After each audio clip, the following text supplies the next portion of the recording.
The best advice.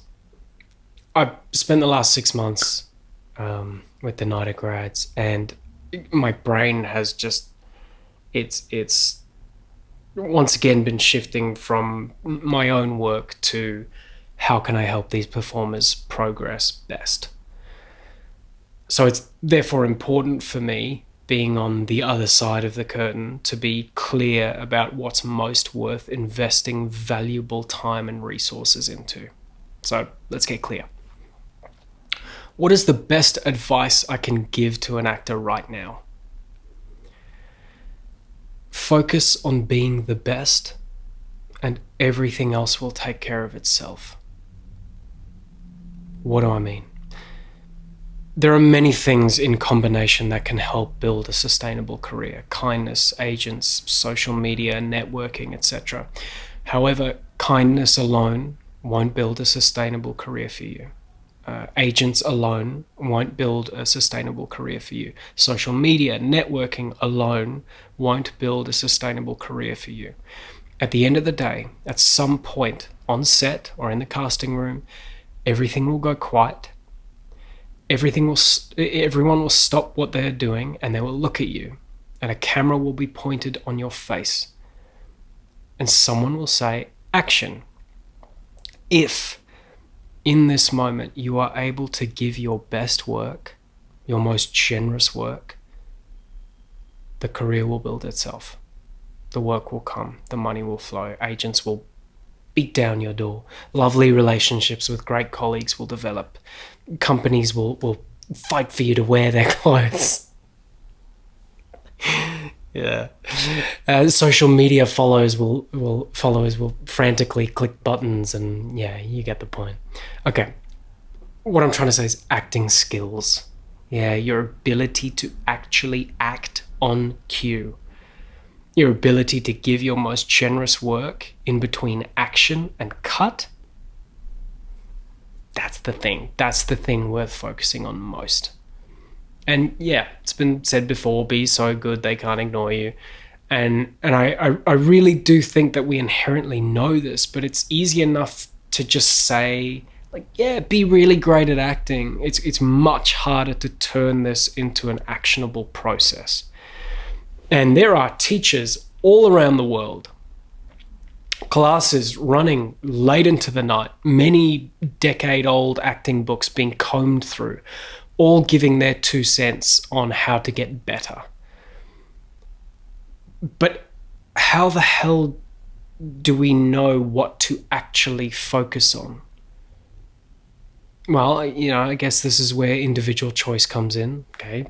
Theatre, screen, improv, distinct characters, supporting roles, superheroes. Simply put, what floats your boat? What energizes you beyond words? What do you go to bed dreaming about? What makes you forget to eat and forget to sleep? Who inspires you? Who makes you insanely jealous? What's the kind of work that makes you go, oh, hell yeah? So for me, when helping other actors, I have a heavy bias toward leading roles on screen.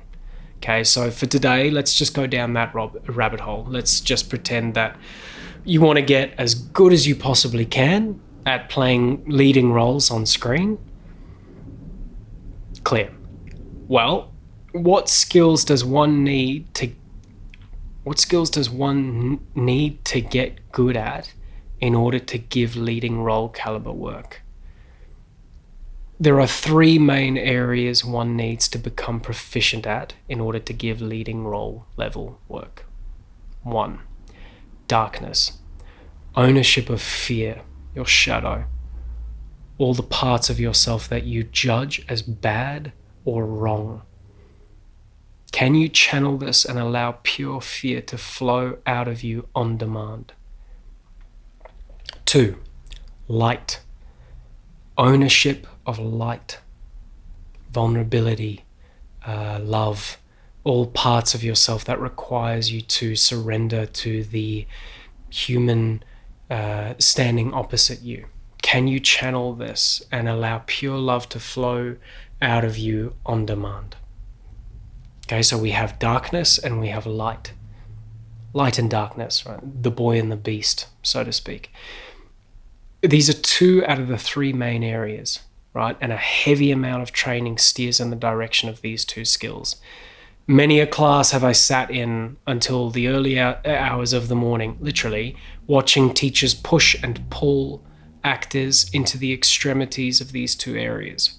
But, time to ask an important question. When watching leading roles on screen, in any film or show, how often do we see these 2 parts released? Exactly. The majority of training focuses on pushing and pulling actors toward releasing darkness and light, fear and love. Yet, these areas make up a small, tiny minority when it comes to professional work on screen. Interesting to note, the majority of training is focusing on the minority of skill set actually required in one's career. That's pretty important to note. So this leads us to our 3rd area required for leading on screen. In order for actors to earn the audience's support when releasing darkness and light, they need to spend the majority of the job doing what I believe to be the most underutilized area in training. 3, breathing as oneself. The vast majority of what you will be asked to do in terms of acting on screen will be breathing as yourself in front of the lens. This will make up 95% or more of professional work. If you can do this well, you will be asked to release the other 2 main areas. But if you can't breathe as yourself in front of a lens, chances are you won't be consistently asked to release the darkness and the light. So, if breathing as yourself is so bloody important, why do acting classes focus so heavily on screaming and crying? Well, because it's more interesting. It makes people feel like they are progressing way more than breathing does. Yeah, for a teacher to hold a student's hand and ask them to close their eyes and drudge up all their childhood woes, yeah, there's going to be some tears and people will applaud and everyone goes home feeling buzzed. But will that teacher be there to help the actor get to that same place tomorrow on set? No. It's a short-term win. And as great as short-term wins can feel, I'm way more curious about the long-term work. The boring stuff which no one wants to focus on. Persistence. To rock up to class or practice week after week and focus on breathing as oneself on screen, that takes discipline, because that's boring as hell. So of course people aren't going to do that. But back to what's most valuable. The people who are on set, getting paid to lead shows and films around the world, they are getting paid more than anyone because they can do the thing that so few can: breathe as themselves. So back to my initial question. What is the best advice I can give to an actor if you're wanting to give leading work on screen? Focus on getting as good as you can at breathing as yourself in front of the lens. Do this, invest in this, and everything else will become easier. Really hope this helps.